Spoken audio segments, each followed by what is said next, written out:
Forget.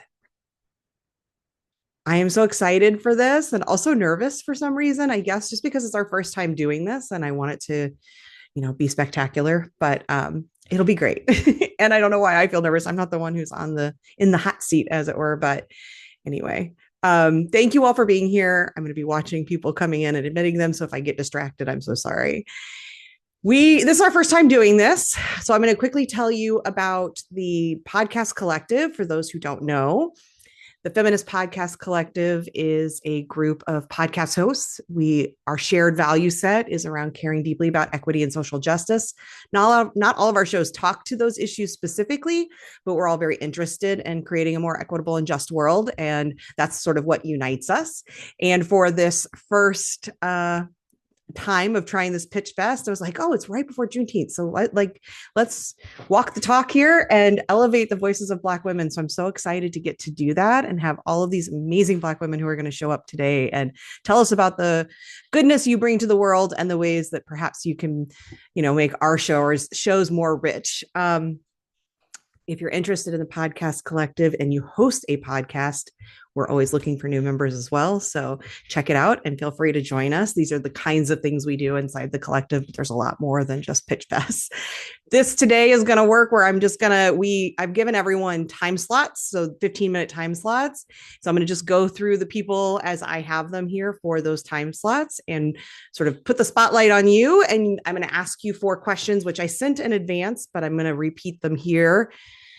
1-sentence elevator pitch, what you do for whom, why your work matters. So that's your opportunity to sort of talk about why this area that you're focused on is really important, what change you're trying to make in your industry, if that's relevant, just a way to sort of talk about the difference in how you approach your work. And then if I gave you a soapbox, what could you talk about nonstop for an hour? That's your opportunity to sort of say, here's these areas where I really shine. We're going to try and do that for each person in 2 minutes or less. So we'll see how this goes. We did have a couple people who last minute weren't able to make it. I kind of assumed that might happen. So that does hopefully free up a little time, give us a little breathing room, but this is going to be tight. So we're going to start. I'm already recording. This will live on inside of our community platform for all of our members now, but also all of our future members. So this will have legs, is my hope. And any of you who sent me your one sheets, I will be including all of that information for our members as well. If you haven't sent me one and you have one or can create one, Canva has templates. That's always really helpful. It gives you an opportunity to make sure people can see your face again, to remember, oh, that's right, that's who that was. Give your contact information, the topics you can speak to. So feel free to send that to me. The next Pitch Fest is on August 21st. It's open to people of all identities. And so if you know about anyone who might be interested, I'll drop that link as well. And you can share that. Oh, who just put that in? Tiny nothing. Thank you. That was so helpful. Okay, so we're going to start with, I have Future first on my list. So Future, can I spotlight you so people can see? I know I can do that. There. Hi, how are you? How are you? Good. Thanks for going first. Somebody has to do it, right? I'm fine. I'm okay, fine. Good. Yeah. Well, give us your 1-sentence elevator pitch. So my elevator pitch would be, I'm the CEO and founder of Future of SEL, and we work with humanity to optimize the human potential in many different facets of our services. Do you want me to go into why my work matters? You could, but I'll just do it in case, because also just for everybody, any of your speakers, I'm going to let you have access to this. And if you want to use it as like someone had suggested, and I thought it was a great idea, this might turn out to be a nice little sizzle reel where you're getting a little interview and it's a short thing, but you could always add it to your YouTube or wherever you want. So I'll interview you just so if you want to use it in that way, I'll give you access and you can. So if you want to start again, hi, Future, what is your 1-sentence elevator pitch? My 1-sentence elevator pitch is, I am the CEO and founder of Future of SEL, and we have a variety of different services that we customize for every organization, team, or person that we work with to optimize the human potential.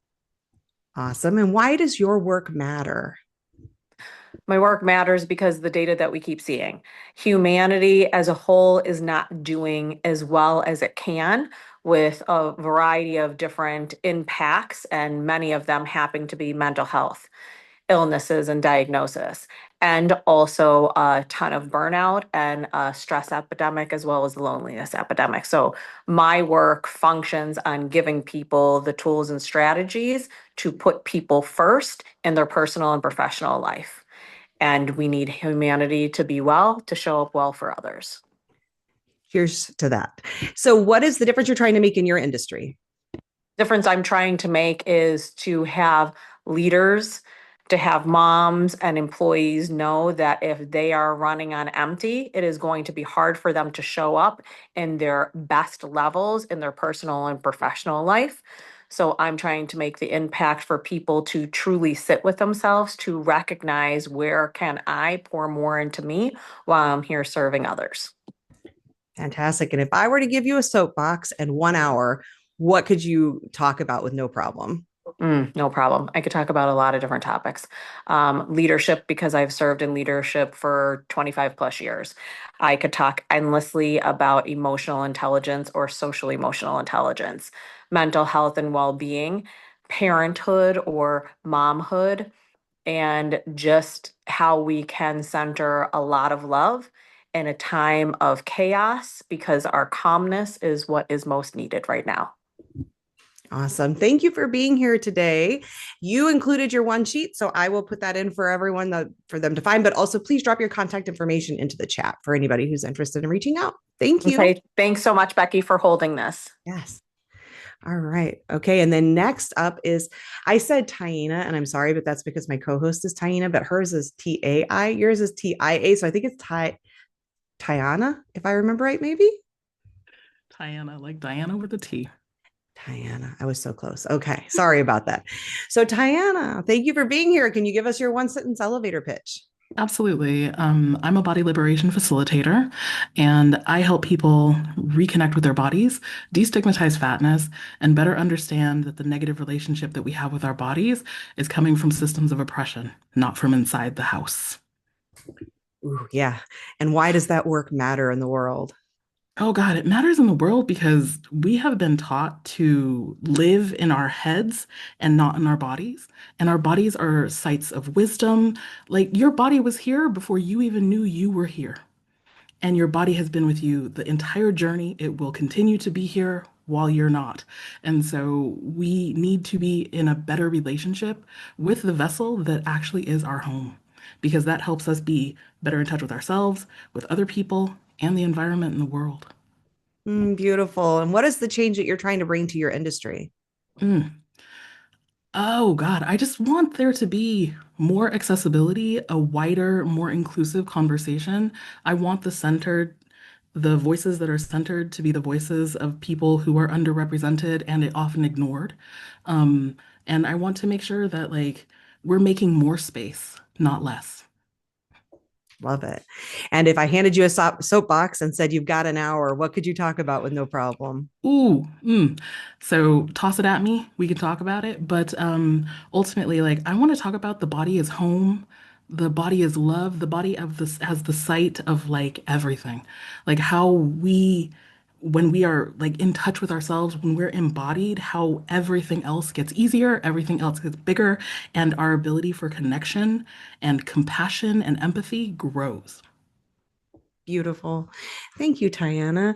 And I'm just going to add a personal note that Tiana was on a very old, like a long time ago version of my podcast years ago. So I can definitely vouch for the fact that she's an amazing guest. So thank you for being here. Drop your stuff in the chat for anybody. Again, I don't know that you sent me a one sheet. If you have I one, didn't. do. But I have you in the spreadsheet either way. So people will be able to find out how to reach, but you can drop it in the chat. And for anyone who goes, you're welcome to stay as long as you'd like to hear from these amazing women, but you're also welcome to leave at any time, just so you know. All right. Thank you.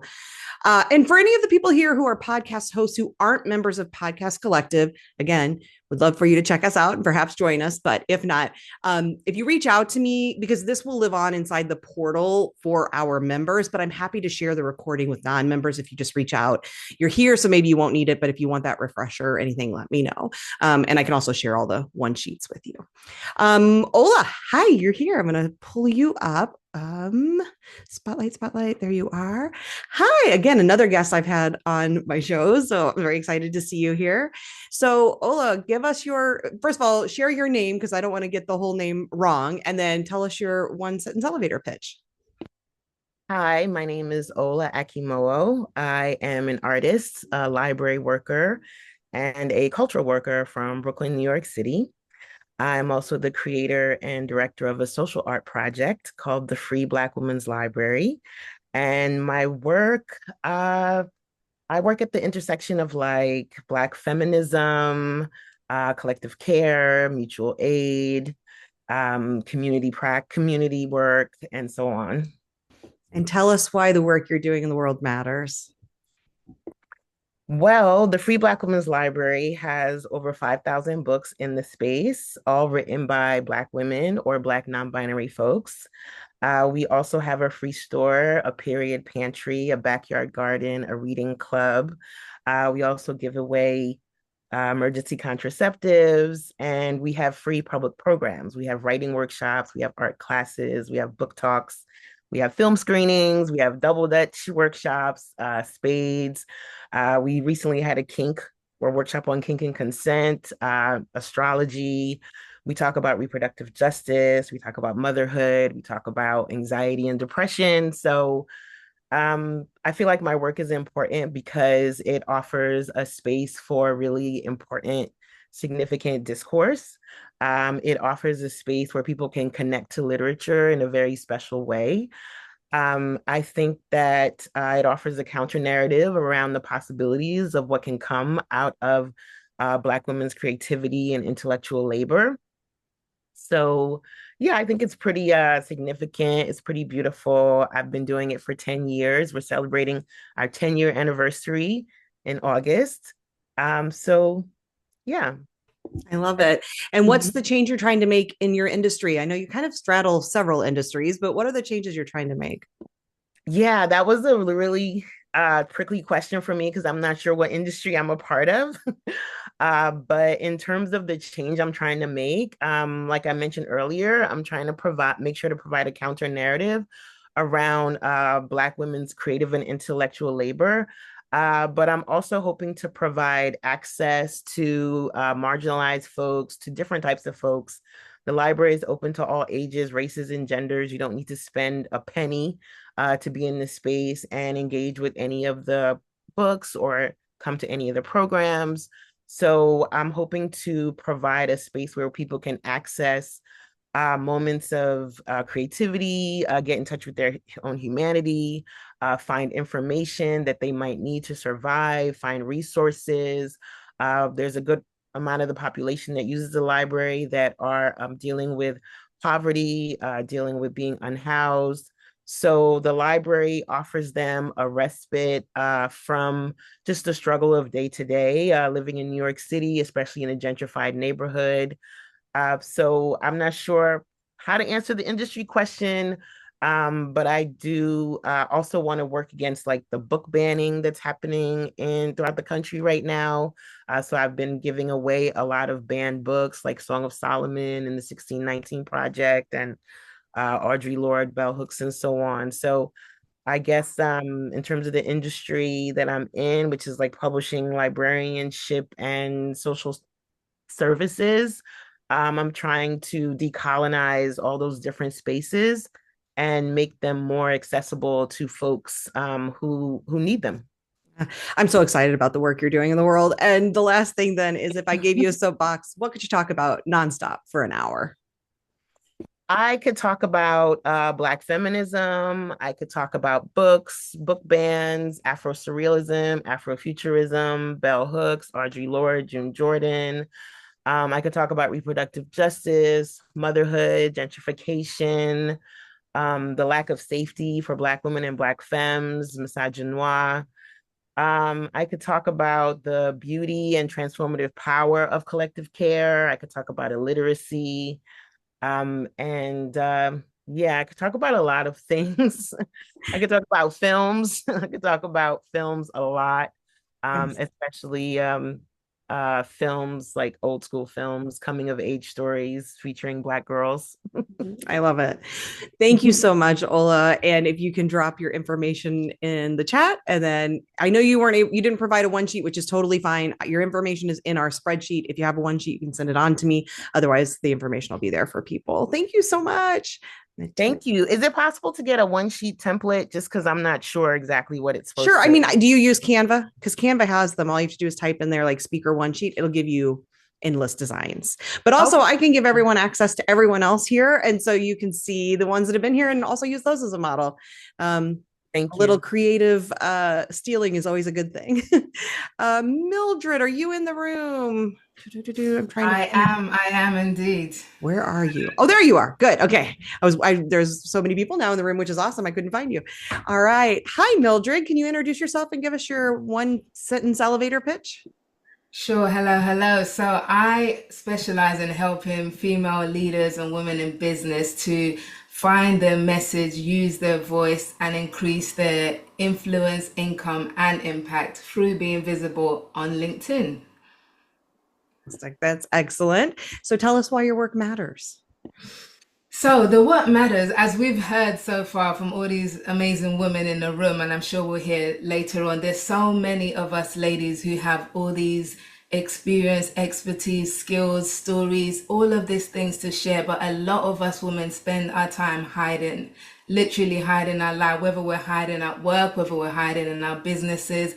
And enough is enough, you know. So I've been doing this for about 5 years with the mantra of start being visible, you know, really coaching women how to get out there, be out there. And it all started for me because my background before this was as a journalist. And one of the things I realized quite early on is that it wasn't the people who were the most knowledgeable who were getting the opportunities. Most of the time it was the ones who were most visible. So if you're visible and you're hidden, opportunities don't come to you way more than someone who's average and visible. So my mantra is to start being visible because the best opportunities come to those who are visible. I love that. And it's so true. So tell us, what's the change you're trying to make in your industry? I don't know if that's specifically on LinkedIn or just around visibility coaching. I think it is the change I want to make is to help women to realize that you need to be visible. You know, that it's important. It's a mandate that if you want to make any kind of difference in the world, people need to know about you, about what you're doing, about what you're up to. So that's the message. It's the title of my book, Start Being Visible, which was originally published 2020, and the new version came out last year as well. So, but it's that is the thing that I really want to make a difference in. The change that I want to see is more women from all kinds of backgrounds, all different ages, taking up that challenge to start being visible and sharing their stories, their life experience and expertise on LinkedIn. It's fantastic. You have such clarity. I have a feeling the answer is going to be sort of similar for this last piece, which is if I gave you a soapbox, what could you talk about for an hour nonstop? Visibility. Anything else? If you haven't guessed, of course, it's going to be about visibility, you know. So, yes, women being visible, women kind of owning that space at work, in your business, you know. And I also have a thing about boundaries as well, just kind of because I've straddled the world of like careers and business throughout my entire working life. So, like, really owning your work life, you know, don't get burnt out and stressed because someone else is filling out meetings in your diary that you can block out and cancel. You know, it's like take, you know, those kind of things. But ultimately, my key message is to talk about this whole visibility and champion that side of it. I'm also a wife, a mother, a woman of faith. So these are all elements that form into what I do. So those are always topics that I'm happy to talk on and on about as well. Well, thank you for doing this and thanks for being here. And again, drop your stuff in the chat. I have your one sheet, so I will make sure everyone gets access to that. And thank you for what you're doing. And I'm gonna go. We're only slightly behind, and I feel like we're gonna catch up because some of that was me doing the intro stuff. So I'm feeling good. And next up is Victoria. Hi, Victoria. Thanks for being here. Can you introduce yourself and give us your one sentence elevator pitch? Yes. Hi, everybody. I'm Victoria Carrington Chavez. I'm a storyteller, a TEDx speaker, and a content creator. And I help people unlock the power of their story so that they can create content that connects and builds a community that they crave. And I love previously what Mildred was sharing about visibility. Your story really is your superpower. That is so true. Thank you. And hold on one second. I totally forgot the second question. Tell us why your work matters. Well, because a lot of us, especially femme Black and brown women have been really taught to silence ourselves or soften ourselves to be liked and accepted. We're taught that we can either be powerful or we can be loved and to choose one. And by owning all of who we are and being authentic and owning our story, we can show up not just strong, we can also be soft. We can be in our strength that way. Yeah, I really believe that your story is what connects you, and they really have been the things that have connected us since the beginning of time. I love that. We don't have to choose. That's right. So No. what's the change you're trying to make in your industry? Oh, I'm trying to change. So I work in marketing, and that story isn't just fluff. It's not just like a nice have to have, that it is a necessity. That stories are things that people can listen to for hours, that people can connect and feel emotions and really have like stories are medicine and stories are ancient. And the more that we use them in their power, then we can really help change the world that we're in. There's a world that tells us we're really divided, and or there's a narrative going around that we're divided, and stories remind us that we are much more connected than we realize. Nice. And so if I gave you that soapbox and said, you've got an hour, go, what could you talk about? Oh my gosh, I could talk about stories, some of my favorite TV shows, films, books, movies, you name it, and also moisturizer. I have a saying where I talk about like I'm in my moisturized, unbothered era because I really want anyone, in particular women, Black and brown women, to feel the power of this is my mic and I will say what I need to say unapologetically, unbothered, and completely moisturized because we don't do ashy here. That's fantastic. Thank you so much, Victoria. You're awesome. Please share your stuff in the chat. And you also provided a one sheet, so I will make sure everyone gets that. Thank you so much. Thank you. And I think next, let's see. I don't know if is Stacy here, Stacy Moore. If you're here, shout, give a shout. No. Latoya, are you here yet? Strickland? No, no, yes, no. Okay, I'm moving on. Gina Oliver, I feel like I saw you come in. There you are. Hi. Hi, Gina. How are you? I'm good. How are you? Good. Can you introduce yourself and give us your one sentence pitch? Sure. Thank you so much for having me. First of all, this is an awesome initiative. So I'm Gina, and I used to tell stories to third graders, but now I help women share theirs online to help grow their business. And I am the co-founder of Wave Enterprise Co., and we are a boutique and location independent podcast and social media management studio for female owned and minority women in the wellness space.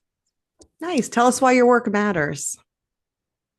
So we help women to go from feeling really overwhelmed with content. There's like a content hamster wheel, I'm sure many of us have felt before, and really bringing clarity to that and helping them to connect their content to their audience and really just resonate and build their community. And what's the change you're trying to make in your industry? I would assume specifically sort of this podcasting space. Yeah, I think like really what I just said is like just helping women to amplify their message and really get seen. I think a lot of times, like it's been said already here, that women don't post or they're afraid to go on video and share about their story or their business. And so we really want to help them to shine and feel confident and show up and share their medicine with the world. And I really feel like that is how we heal the world. Yes. And if I gave you a soapbox at an hour, what could you talk about?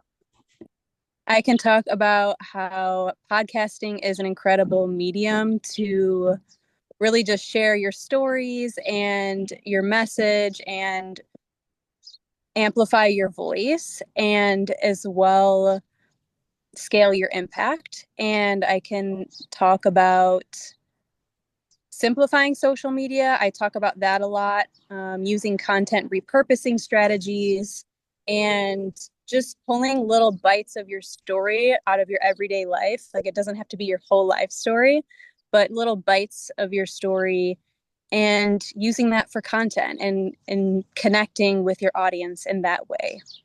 Awesome. Well, thank you for being here. Drop your stuff in the chat. I have your one sheet, so I will be sharing that with everyone, and I appreciate your time. Thank you. And let's see, next is Michelle Hope here?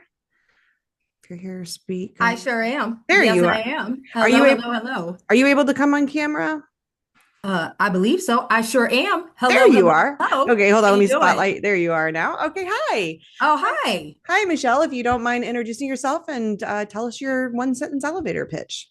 Okay, no problem. Thank you so much for creating this space, by the way. So, my name is Michelle Hope, also known as MH Sexpert, a sexologist, educator, and strategist, helping people reclaim their pleasure, power, and policy voice at the intersection of race, sexuality, and social justice. So, I'm super happy to be here. Super happy to have you. You had that on point. Nice work. And so tell us why your work matters. Woo, child, how much time do we have? Like, for real, 2 for minutes. real.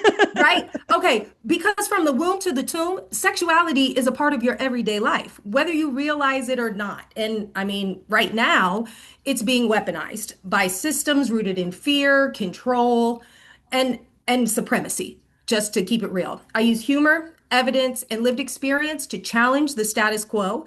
Whether I'm leading comm strategy for a national org, writing about orgasms and oppression in my Sexpert position column for Pop Sugar, or giving a TED Talk on sexuality, privilege, and reproductive justice, I'm here to shift the narrative from shame to sovereignty. I also serve on the board of Safe Bay, a student-led, survivor-founded national organization working to end sexual violence in middle school and high schools through peer education. Title IX support we do, and trauma-informed tools we give, because reproductive justice starts at education and is political prevention. Okay? Okay?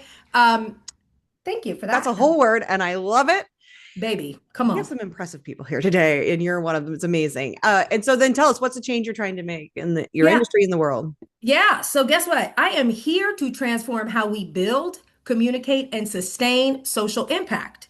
Through my firm Mixed Moxie, I design training programs, build messaging that mobilizes, and drive campaigns that actually move the needle, not just an algorithm. Okay. Too many people are out here performing progress without moving policy. I bring strategy rooted in intersectional feminism, as you know, cultural fluency, okay, and receipts, because baby, in God I trust, because well, she do it, but everybody else is going to need to bring data. Evidence is my best friend, and if you want to call a thing, you better back it up. So, sex education, movement building, or reproductive justice, I'm not here to facilitate another panel. I'm here to shift culture. I'm here to spark action and remind folks that pleasure and power aren't just connected, they are inseparable. Yes. Okay, fantastic. And if I give you a soapbox, I can already tell you can speak for an hour. What are the things you'd be talking about? Girl, we'd be talking about sexuality and sass, okay?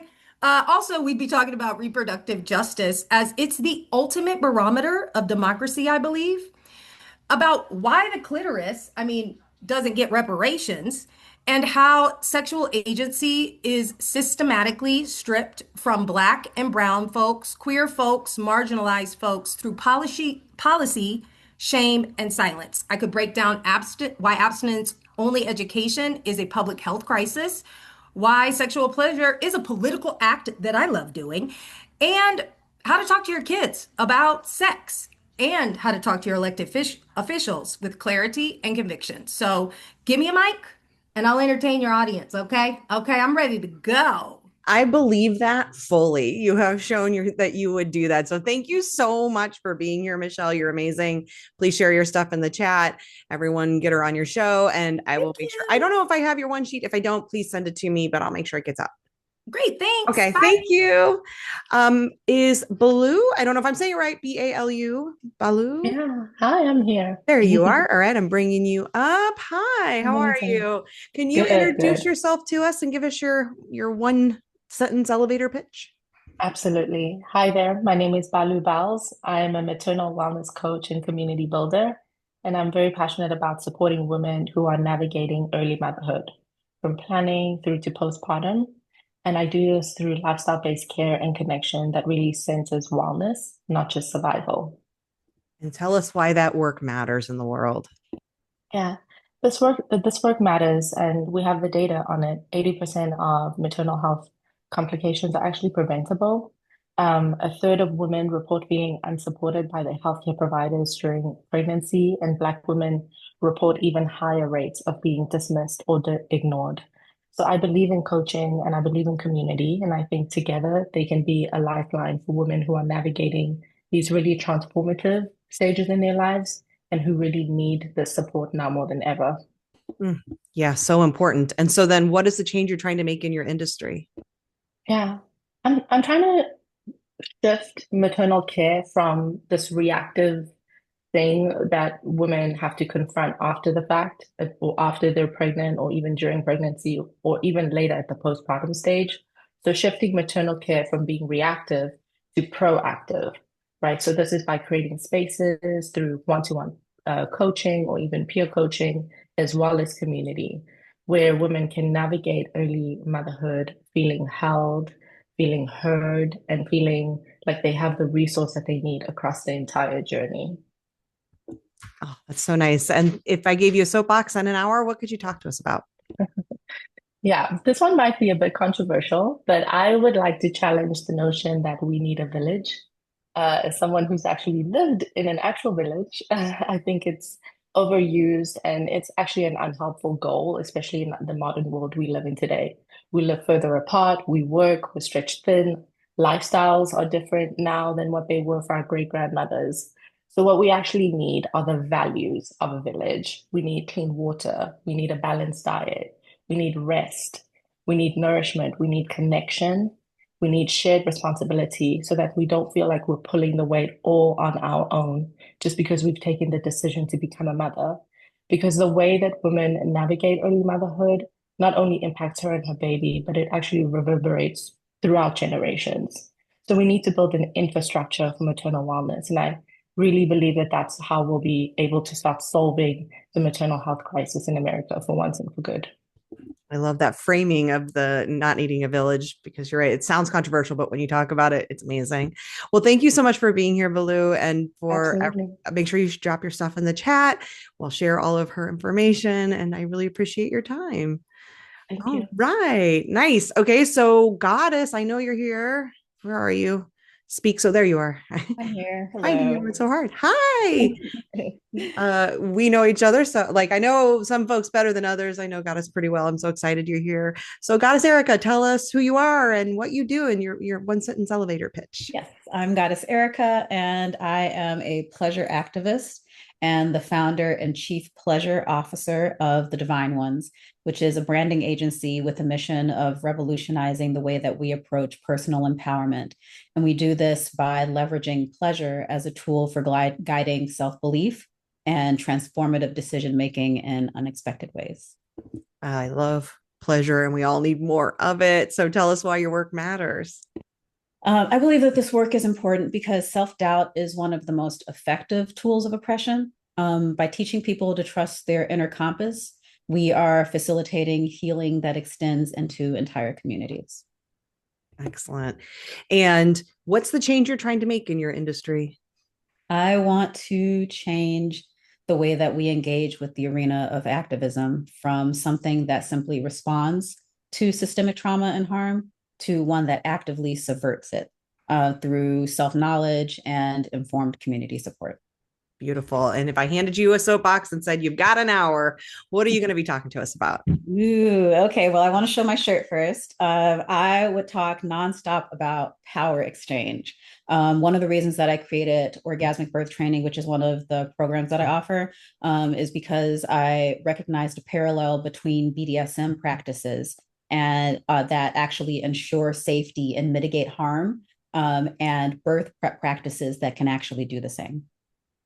Excellent. Very interesting. And the shirt, for anyone who couldn't see it, said make love, not porn, right? Make love, not porn. Yes. There we go. Yes. And you're involved with that organization, yes, or that endeavor. So yeah, thank you so much for being here, Goddess. You're amazing. Please share all your stuff in the chat, and everyone make sure you get a hold of her. I believe I have your one sheet, so I will be sharing it. Thank you for being here. Okay, let's see. Is it Nyla or Naila? It is Nyla. Nyla, and why can't I see? Oh, there you are. Excellent. Okay. Sorry, there's just so many people. There you are. Hi. Thanks Hi. for being here. I'm so excited. First of all, I love hummus. and your one sheet's amazing too. It was really beautiful. So thanks for joining. I know that you had to do this sort of in as you're going about your work today, but I really appreciate you showing up. So can you give us a little intro, your one sentence elevator pitch? Hello, my name is Nyla O. I am the founder of Homegirls Hummus. I am a day maker, and I'm also your favorite homegirl. Homegirls Hummus is a gourmet hummus brand. We are tahini free, and our goal is to offer a healthier alternative to snacking, which is plant-based, tahini free for Black and Brown communities and the greater Chicago area at large. Wonderful. And why does this work matter? Why does that your approach to hummus matter? My approach to hummus matters because our flavors are unique, they are craveable, and being a person who grew up in an underserved community, I know what food access looks like. I suffered with obesity most of my life. I've had some very transformative years that have changed the way that I've eaten and also the way that I have viewed food. And so now I want to be able to give the gift of healthy alternatives to other people in my community as well as my city. Beautiful. I sort of feel like that speaks to the change you're trying to make in the world. Do you feel like I agree? Yeah. So absolutely. We'll go ahead to the soapbox. If you had a soapbox in an hour, what could you talk about?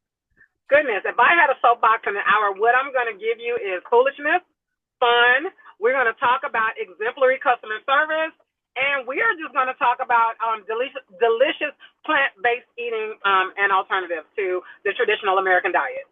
Foolishness, fun, and food. Fantastic. Thank you so much for being here, Nyla. Make sure you drop your stuff in the chat. I have a one sheet from you, as I mentioned, so I'll make sure everyone gets it. You're awesome. And thanks for being here from the road and while you're out doing this great work. Thank you. Awesome. All right, let's see. Next is Chelsea Ransom Cooper. I know you're here. Where are you? Speak so I can find you. There you are. I see you now. Hi, Chelsea. How are you? Well, hello. Thank you so much for having me. Oh, before I do this, I just promised someone. I was asked, would it be okay the next time we're all on screen if we do a quick screenshot so we can share it on social? Cool. Hop back now? Yeah, if anyone objects, let me know, but we'll make sure you can do it in any time. I just want to make sure people know some people might share on social. So if anyone's uncomfortable, let me know. All right. Hi, Chelsea. Can you tell us who you are and give us sort of your one sentence elevator pitch? Yes. Hello, everyone. I'm super excited and also really inspired by everyone's journey. So shout out to all of you. My name is Chelsea Ransom Cooper. I am a nationally recognized certified financial planner, and I help first-generation wealth builders, especially women and people of color, turn their high income into real lasting wealth.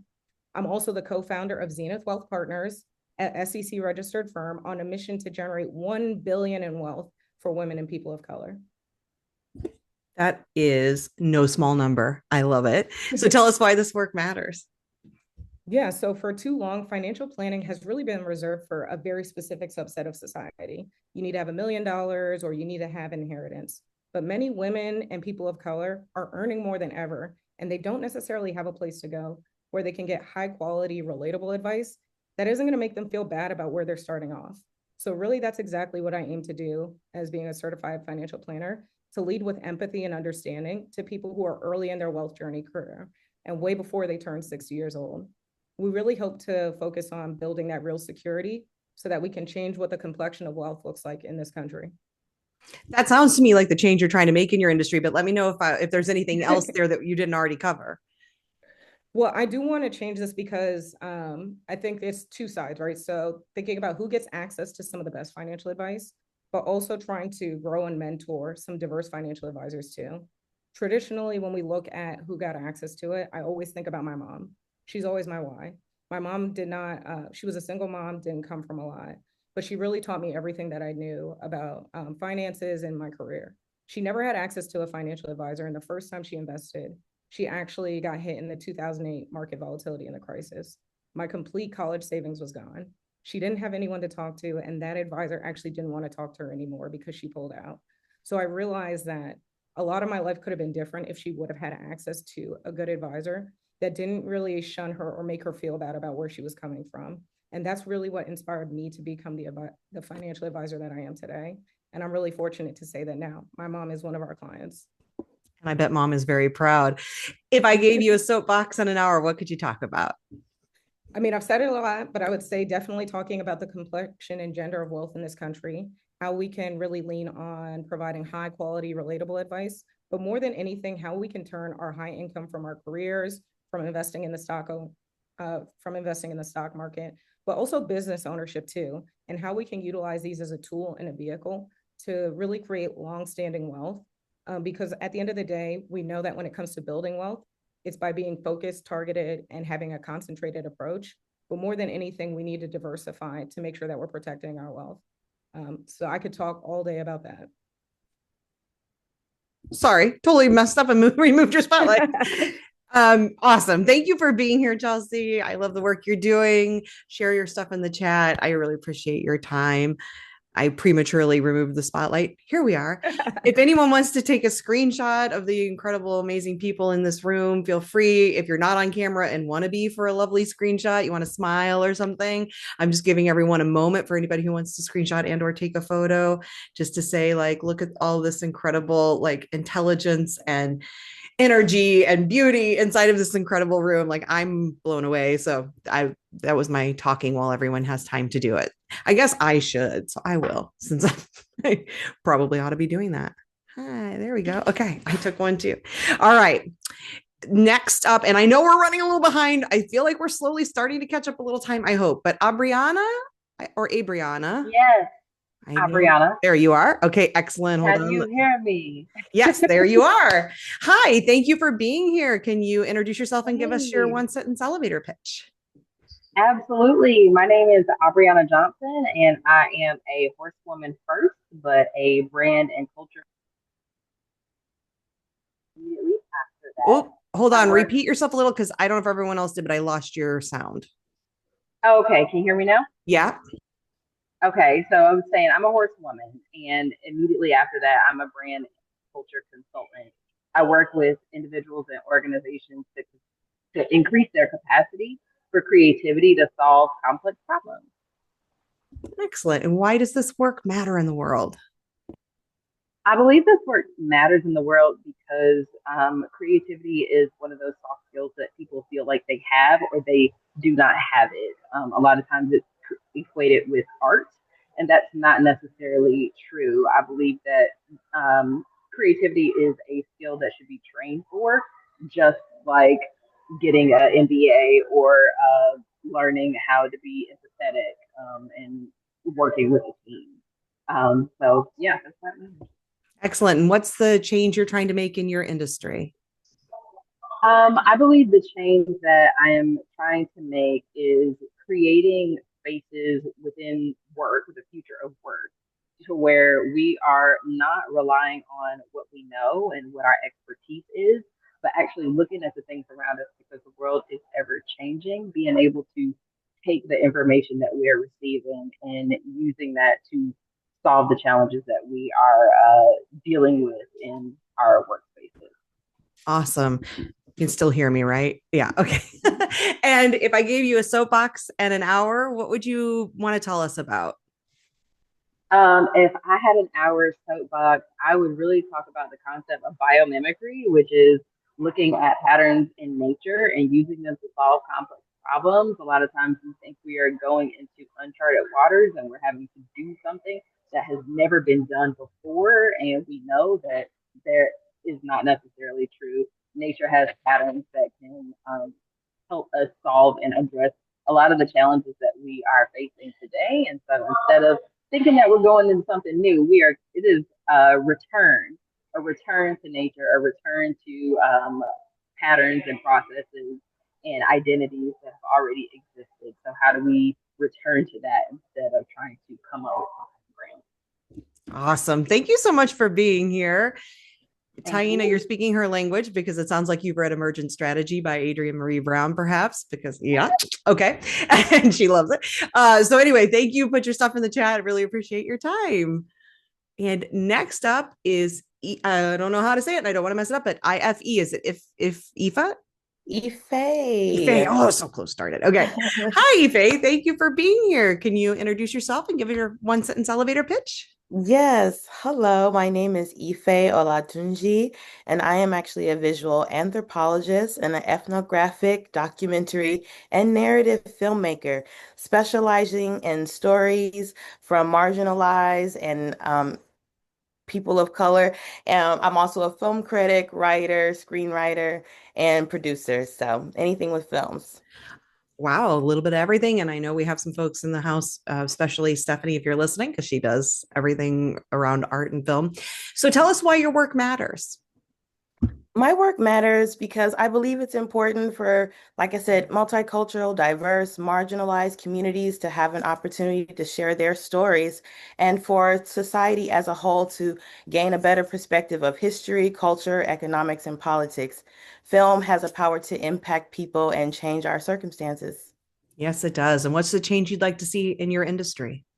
Well, there's a lot of things I like to work to change, but right now I'm focusing on a more cooperative practice of filmmaking where the people who are actually a part of producing it receive more benefit of the film itself, as well as continue to curate and distribute more independent films and film from filmmakers of color and have a greater opportunity to reach a wider audience. Fantastic. And if I handed you a soapbox in an hour, what would you talk about? Yes, I could definitely talk about film all day, but I like to talk about the intersection of film and culture, the way that film represents our society, as well as the way that we reflect our society in our films that we produce. So, if we're talking about women filmmakers, if we're talking about the politics of Hollywood, if we're talking about the ideas of representation in media across all spectrums and platforms, then I'm your girl. Awesome. Thank you for being here today, Ife. I think you're amazing. And I hope people get to chat with you. Drop your stuff in the chat. And I really appreciate you being a part of this. Thank you. And my buddy Taina is up next. Where are you? There you are, Taina. I see you. Taina is also sort of a member of the podcast collective in that we co-host a show that's a member of the podcast collective. Thank you for being here, Taina. Tell us about you, your one sentence elevator pitch. Yeah, happy Juneteenth, everyone. I'm excited to be here and see all these lovely faces. So I'm Taina Brown. I am co-founder of Theory of Change Consulting with my wife.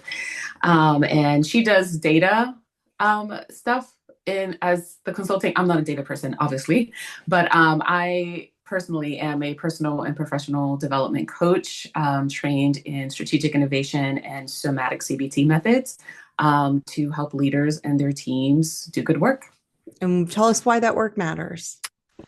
This work matters because I'm sure we've all been in the situation where we've been at work and it's either been a toxic environment or we felt like we haven't been able to show up as our whole selves at work.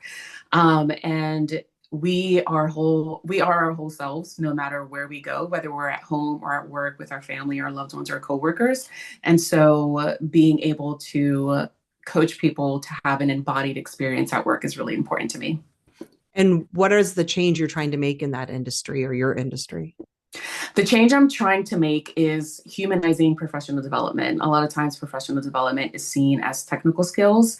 And in order for an organization to thrive and really be healthy, it's important for the people in that organization to be fully human. And we live in a society and a culture where there's a lot of detachment with our humanity when we go to work. And so it's important that I want to see organizations be more human and thrive in that way.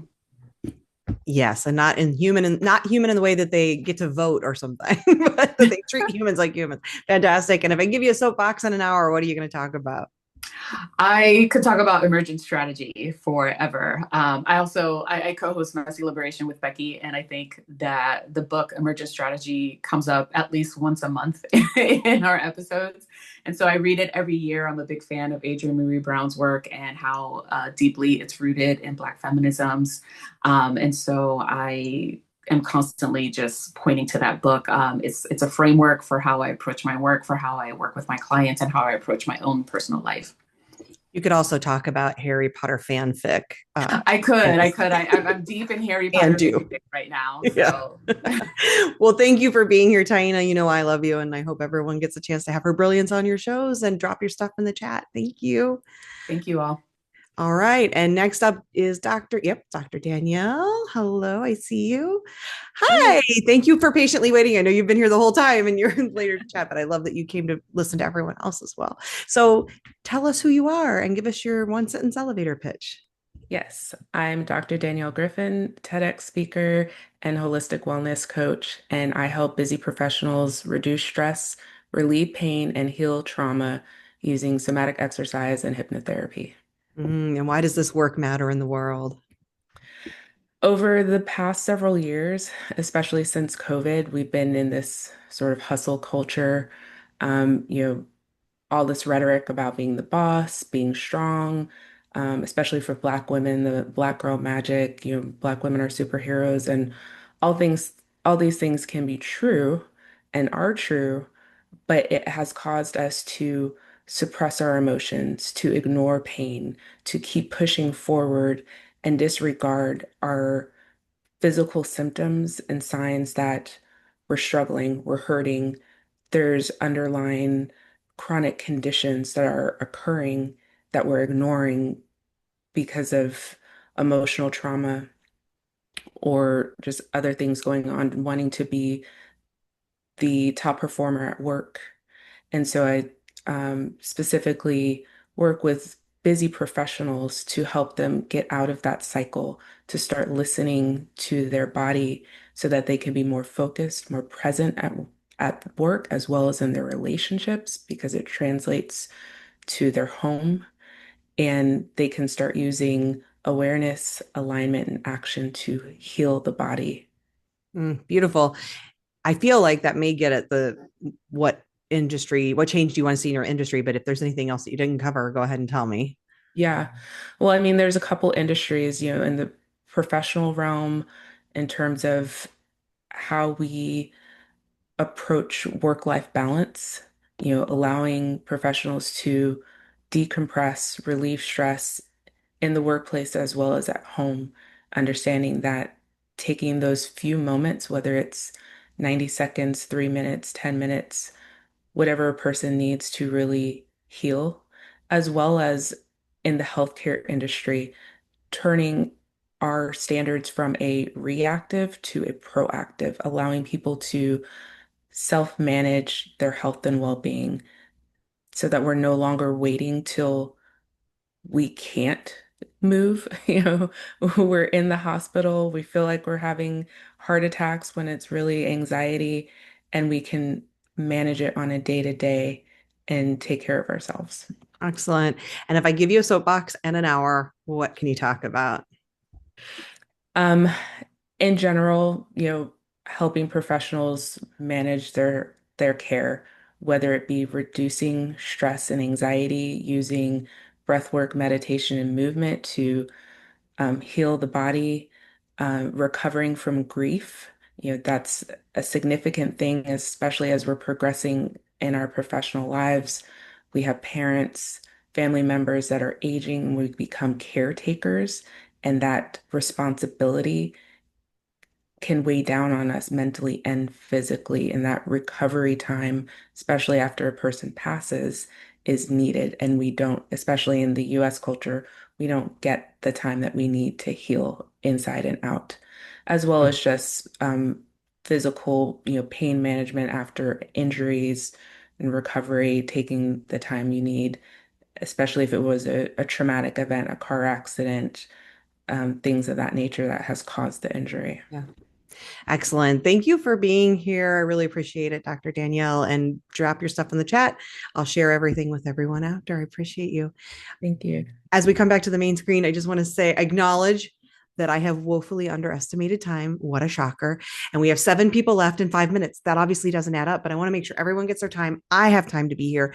I want to know, of the 7 of you who haven't gone that I have on my list, do any of you have I'm going to use corporate speak, hard out at the top of the hour? If you do, raise your hand.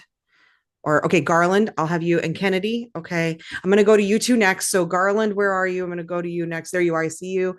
And then I will go to Kennedy next. I'm really sorry, everyone. Hi. So please introduce yourself and give us your one sentence elevator pitch. Sure. Hello, everyone. My name is Garland Fuller. I am the principal consultant for Fuller Circle Consulting. I also am a podcaster as well. I have a podcast called Reimagining Community. And I'm a mom. So, you gotta put a little bit of the personal stuff in there too. And tell us the work that you do, why it matters in the world. Sure. So, the work that I do with Fuller Circle Consulting is related to creating cultures for organizations. I help leaders manage effective third spaces. Third spaces are those spaces that are not quite home, not quite work.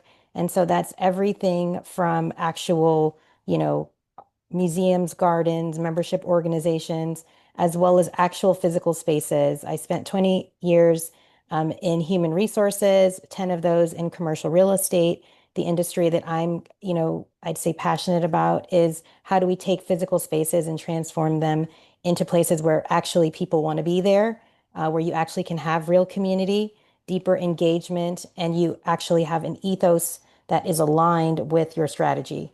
Um, for me, I'd say the big part of the work that I do is in terms of why it matters. I think we have become so disconnected.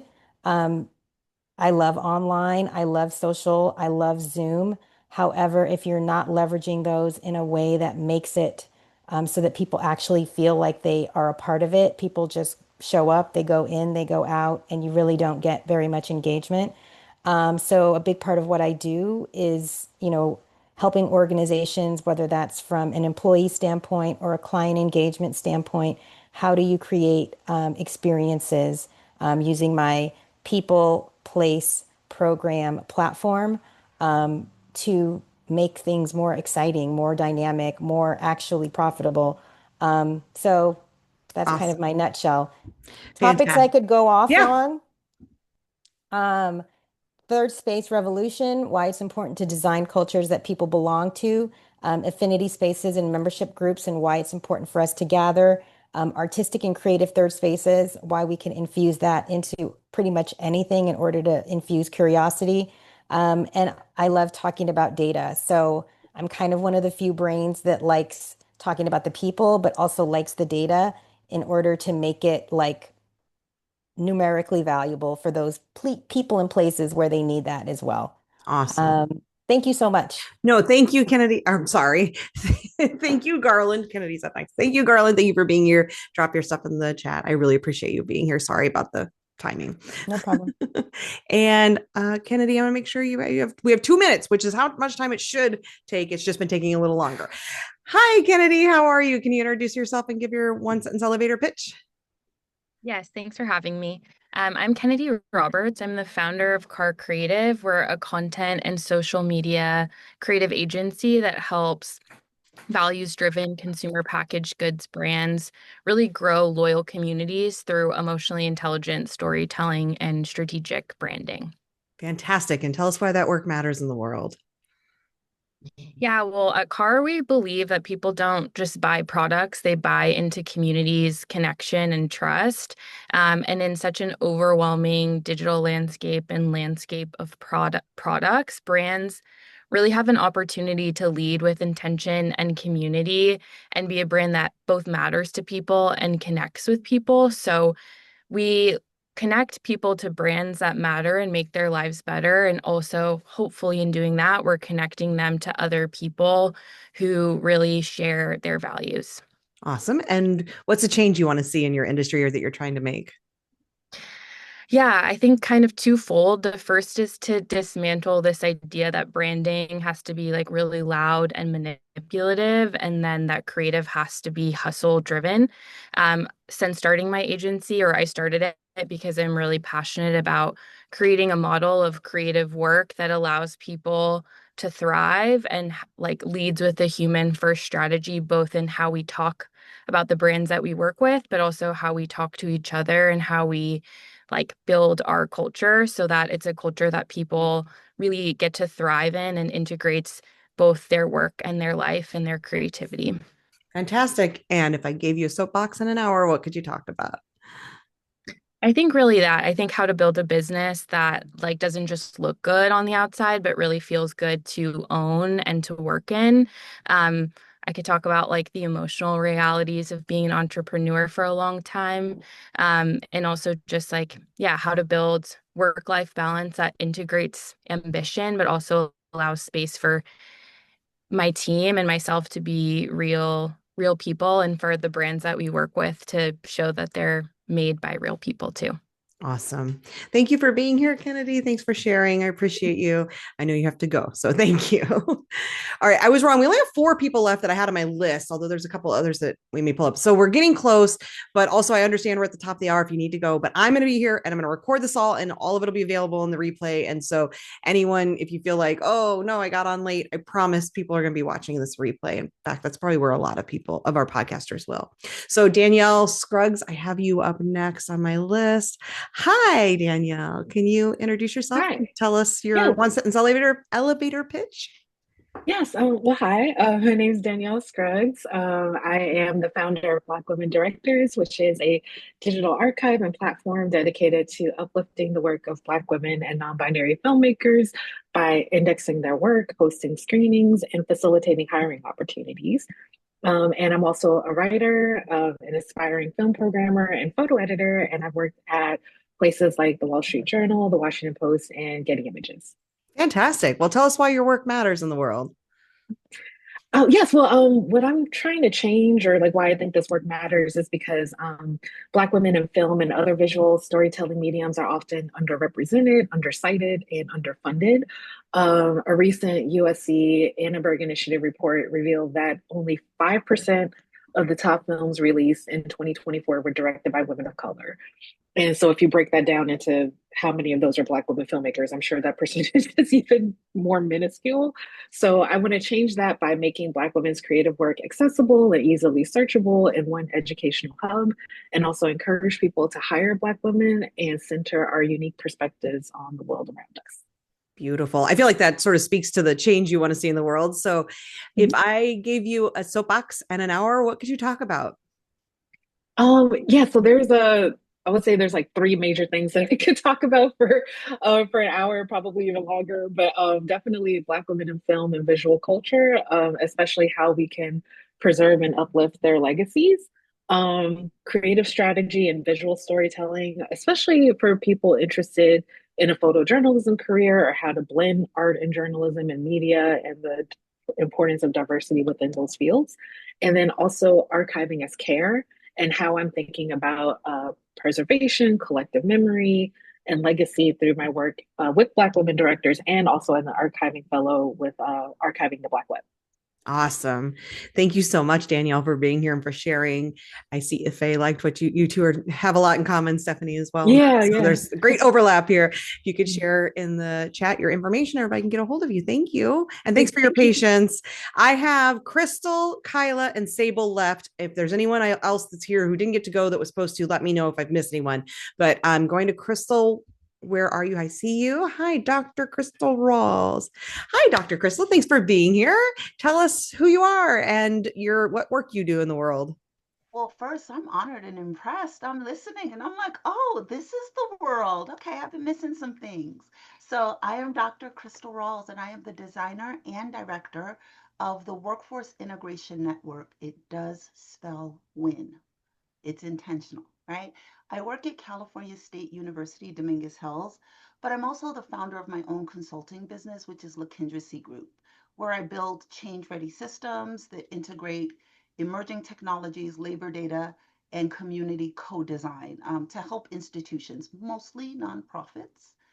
That's what I prefer to work with, solve regional workforce and equity challenges at scale.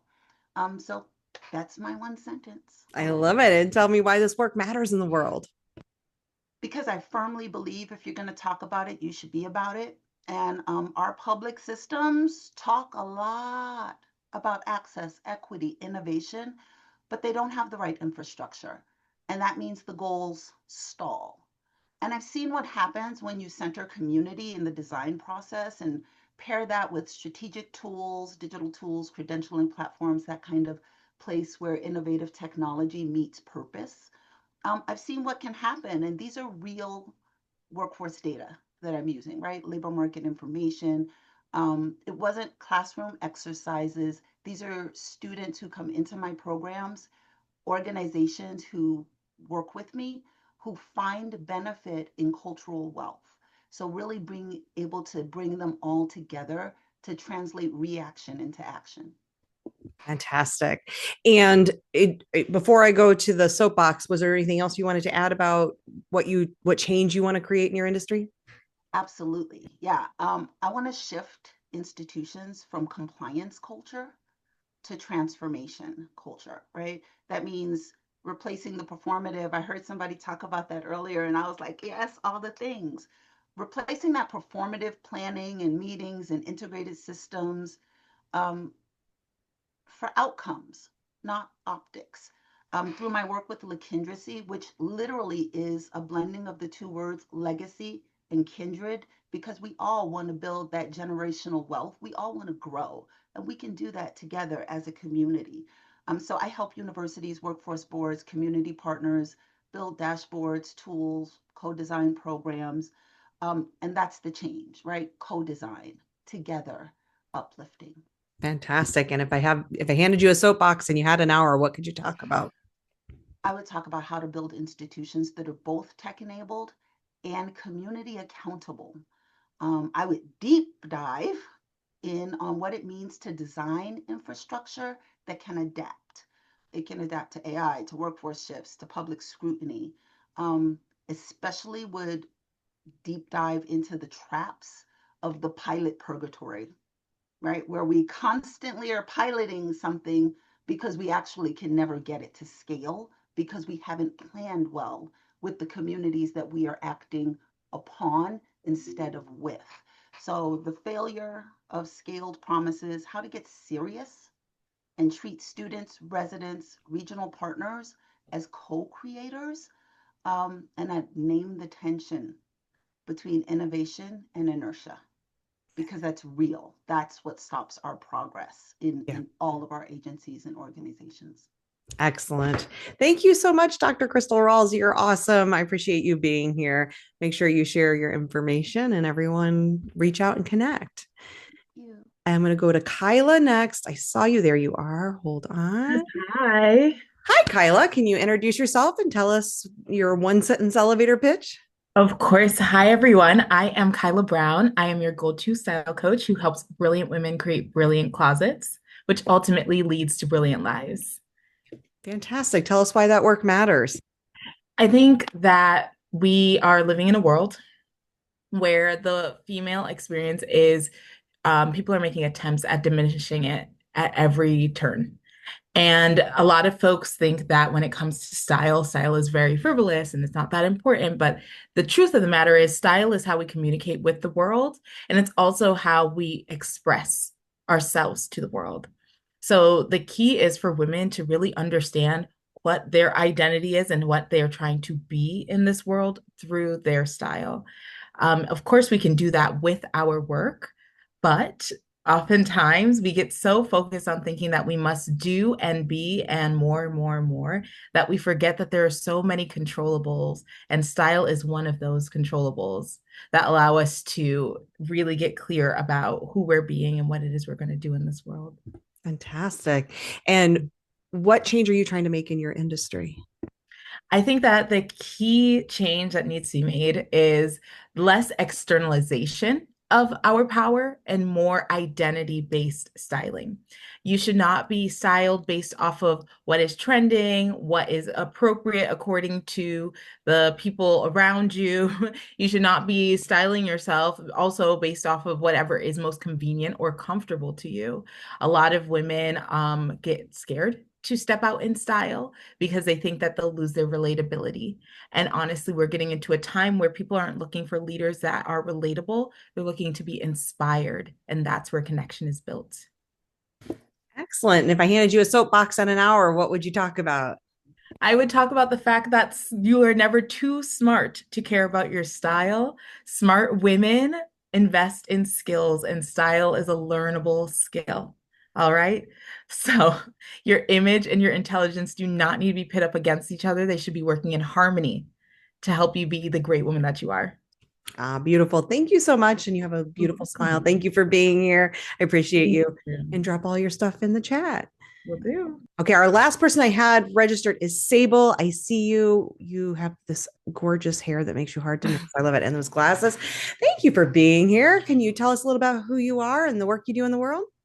I am Sable Lomax. Pronouns are she and her, principal consultant at the Leadership Standard, and we partner with organizations that have finally been willing to admit that they do not have robust leadership development across all levels of the organization. And that's actually what's leading to the increase in retention and attrition and the low engagement. We fix that. Fantastic. Tell us why that work matters in the world. Because I feel like there's so many stories, especially for those who are in, whether it's government, nonprofit, like whatever the space may be, where you have a I quit my manager story, or, no one ever says I quit the company, but I like to think of it as you didn't really quit the manager, you quit misalignment because the employee life cycle was never designed with you in mind, especially when we think about intersectional identities. Oh, and that's the truth. All right. And what do you want to change about your industry or the industries you're working with?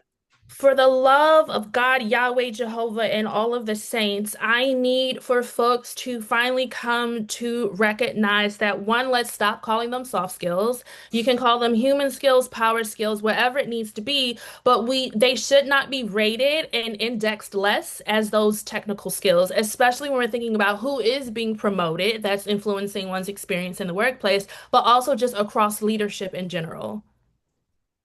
Preach it. And if I handed you a soapbox in an hour, what would you talk about? As a former high school teacher who had to write letters of recommendation for students who weren't necessarily at grade level, who now consults internally at some of the biggest corporations that exist globally, it's like we need to really, like when we talk about the talent pipeline, it always starts with early talent.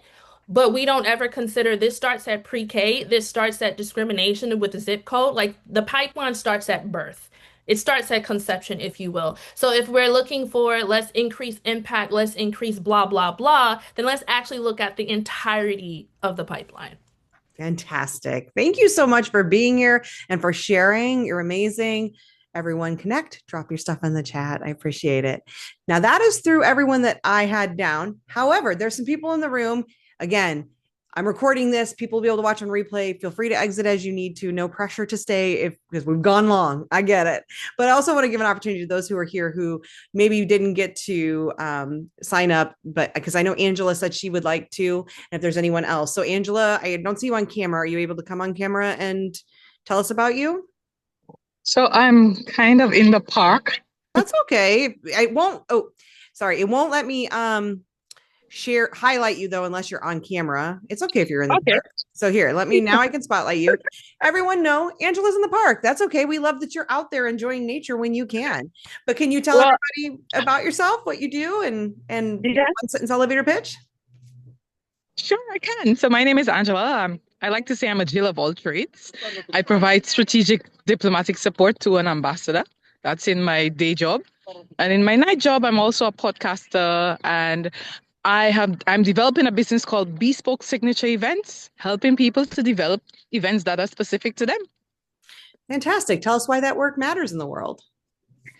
I see events organized, and sometimes they're not done to the best of the individual's ability.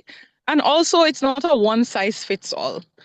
So I think that bespoke signature events can sit with a client. Maybe they don't need us to in the best way possible.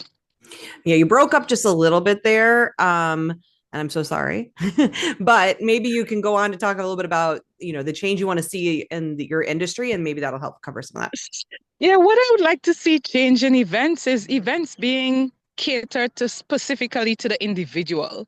Everything down from the invitation to the venue, to the food, to the music, to the speakers. Some more specific engagement. So that's why I call my business Bespoke Signature Events. Fantastic. And if I gave you a soapbox and an hour, what would you talk about? There's so many things I could talk about, but I would talk about friendship because friendship got me on this show today. My friend tagged me on a LinkedIn post and I just joined, and here I am. And I'm so grateful that you came, and that makes me very happy. Thank you for being here. Make sure you drop your stuff in the chat, and I'm going to go. Yeah, Jordan, are you? also, Yes. Did you have something else you wanted to say? oh, I also wanted to add that yes, I also wanted to add that my friend who's on the chat, Clarita Monrose, we also have a podcast called Begin, Build, Blossoms, where we speak to business owners about their journey, how they began, how they build, and how they blossom. So we'd love to connect with lots of you. Thank you. Awesome. And I hope that you all that have podcasts that aren't part of this collective will consider joining us, because we would love to have you. It's an amazing group. There's a few people here that are in the collective. They can tell you about it if you want, including this person right here who is Jordan Maney. And Jordan, can you come on camera by chance? You're funny. No, I look like Raggedy Ann right now. So you're gonna get this real cute picture of me. Fine. I just won't be able to spotlight you, but that's okay. So That's what? fine. And go ahead, Jordan. Share with everyone what you do. Hi, everybody. My name is Jordan Maney. I'm the Radical Joy Coach. I help people who give a damn learn the radical practice of rest so they can reclaim their joy and sustain their advocacy. And why does that work matter in the world? Oh God. Because if we don't learn how to be present, take care of ourselves, the world will continue to burn. Not to make it bleak, but I'll make it quick. No, I love it. I mean, hey, that sums it up. And what do you want to change about your industry? Um, I feel like a lot of times in the wellness space, a lot of people bypass grief and pain and hard things and difficulty and real life experience, systemic oppression, all the things that you can't like cutely package. They bypass it in order to stick to cliches that, might help some people, but aren't really touching on the depth of things that people have to navigate to be able to feel comfortable even to rest or be present in their body. So I talk about that. And if I gave you a soapbox, what would you talk about for an hour? Ooh, how in these United States of America we cannot contend with really truly understand our narrative of rest if we don't contend with the history of chattel slavery. Yeah. Thank you so much, Jordan. Was there anything else? You raised your hand. Just want to make sure, was it just for this or was there anything else you wanted to share?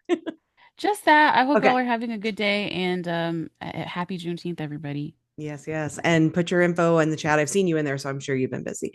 Let's see. Brittany or Sophia, is there anyone else on the call who, Clarita, do any of you want to chat and share about yourselves? Or are you here just to witness, which is totally fine. I just want to make sure before we end.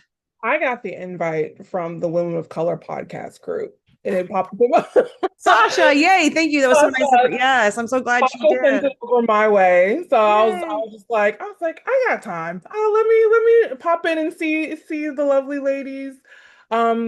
I did submit a pitch for August. Oh, perfect. Okay. And if anyone else wants that, hold on one second. I'll share that link one more time for anyone maybe who's here who's like, I'm not prepared now, but next time, I'll put that in the link. And I also lessons were learned today about lessons were learned, and I appreciate all of you because I just started my podcast earlier this year, and hearing all of you and your businesses and everything is very inspiring. So thank you. Well, and thanks for being here, Brittany. And yes, Sophia, did you want to chat real quick? Yeah, really quick. I too came over from the Women of Color podcast group. So hey, Brittany. Yeah, so I wasn't I wasn't prepared, but I'm ready. If you're okay, perfect. Well, tell us about who you are. What's the work you do in the world? So I'm Sophia. I'm going to talk about my podcast. I have a podcast called Writing Black Joy, where I interview Black creatives changing the world one story at a time. Fantastic. So yeah. And why is that work needed in the world? I don't think I was having this conversation with someone earlier, and I think that it's important for all stories to be told, including those joyful stories, including the ones that showcase the joy, the narratives that may not always get told, and also also, I don't think you can hear the truth about a people if you don't hear about their joy, if you only hear about the struggle. Wonderful. And I don't know if you have something you want to talk about specifically about changing your industry. Otherwise, you can go to the soapbox. You tell me. I don't. Soapbox, I jump around. We talk about anything. I don't have any, I'm this kind of person who'd be like talking about dismantling the system 1 minute and movies the next. I'm very flexible. I'm very fluid. But yeah, I love my podcast conversations. And so I came on to see if I can find some guests for my new Oh, I season, sure hope which you should did. be, so yeah, great. Thank you very much. No, And hey to from the Caribbean. Well, I just want to, I put my email address in. It's Becky@BeckyMollenkamp.com. Anyone who hasn't sent me a one sheet, if you have one, oh, yes, Tiana. Or, yeah, because Tiana. Yeah, just like Diana with a T. That's right. I saw that Clarita wanted to be Oh, I'm presented, so sorry. but I she's missed that. Was that not. in the chat? Thank you. Yeah, because she said she didn't she can't speak well. So I found what she wrote earlier, and I'll read it out for her. You are amazing. So thanks.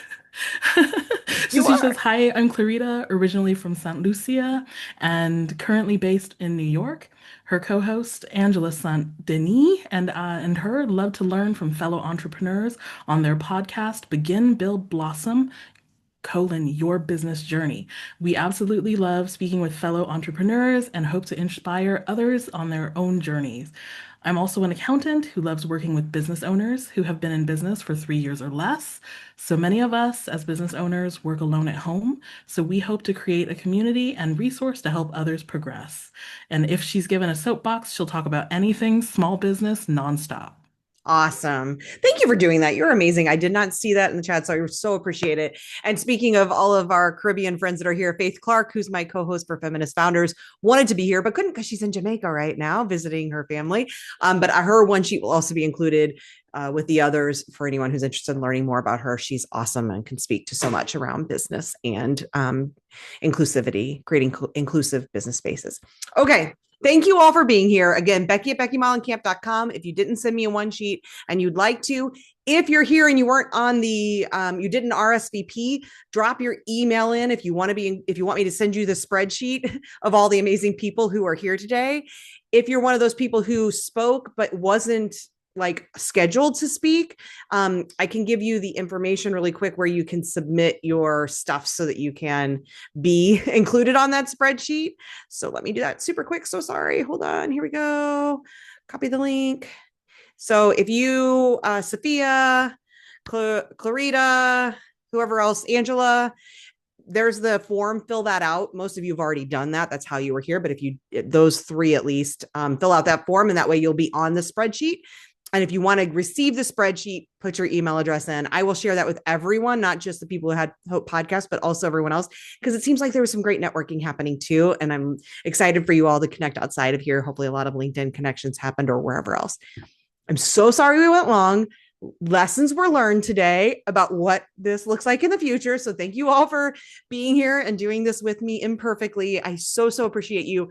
I'm leaving here so incredibly inspired, just because like the amazing powerhouse women that showed up today is just like, oh, fantastic. So thank you all for being here. You guys are all amazing. And if you have a podcast and want to join us in the podcast collective, we do pay what you can do. So it's anything from $5 to $30 a month.